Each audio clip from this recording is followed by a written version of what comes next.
विकास के एजेंडे पे इनको सपोर्ट मिल नहीं रहा है, क्योंकि जो विकास इन्होंने कराया है वो इस देश के सर्वाधिक लोगों का विकास नहीं है।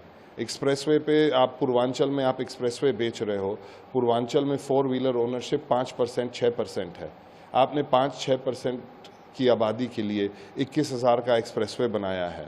मैं मानता हूं कि भविष्य में लोग 4 व्हीलर खरीदेंगे, इसकी आवश्यकता पड़ेगी, मगर वर्तमान के पूर्वांचल में इस एक्सप्रेसवे का फायदा नेताओं को होता है, अधिकारियों को होता है। आम जनता को इस 6 लेन एक्सप्रेसवे का उतना लाभ नहीं होता है जितना इनकी गांव की सड़क बनाने पे हो जाता, जितना इनके जिले मुख्यालय के आसपास के सड़कों को जोड़ने में हो जाता। तो निश्चित रूप से क्योंकि विकास के एजेंडे पे इनको जवाब नहीं देना है, इसीलिए वो ये सारे मुद्दे उठाते हैं। और निश्चित रूप से कुछ ना कुछ इन लोग के मुद्दे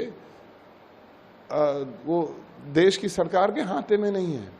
पीओके को ले लेना, ये कैसा मुद्दा है?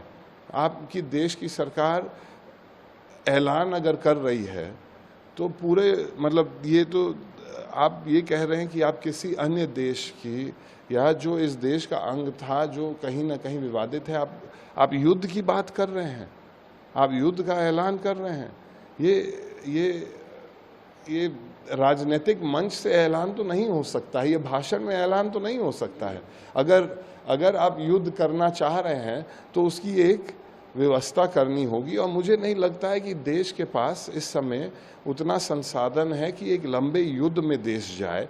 यहाँ के नौजवान संघर्ष कर रहे हैं अपने रोजी रोटी के लिए, उस पर ध्यान देने का वक्त है। यहाँ के लोग महंगाई के दबाव में दबे हुए हैं, उसके लिए हर परिवार संघर्ष कर रहा है। पढ़ाई से लेके खाने की चीज़ों को लेके, दवाई को लेके, सब चीज़ का दाम 3 गुना बढ़ गया है। उस तरफ ध्यान आकर्षित ना हो लोगों का, इसीलिए ऐसा मुद्दा ये लोग सामने रख दे रहे हैं। जवाब मिलेगा इनको 25 तारीख को यहाँ पे जवाब मिलेगा, और मुझे लग रहा है कि 1 तारीख को बनारस में भी जवाब मिलेगा।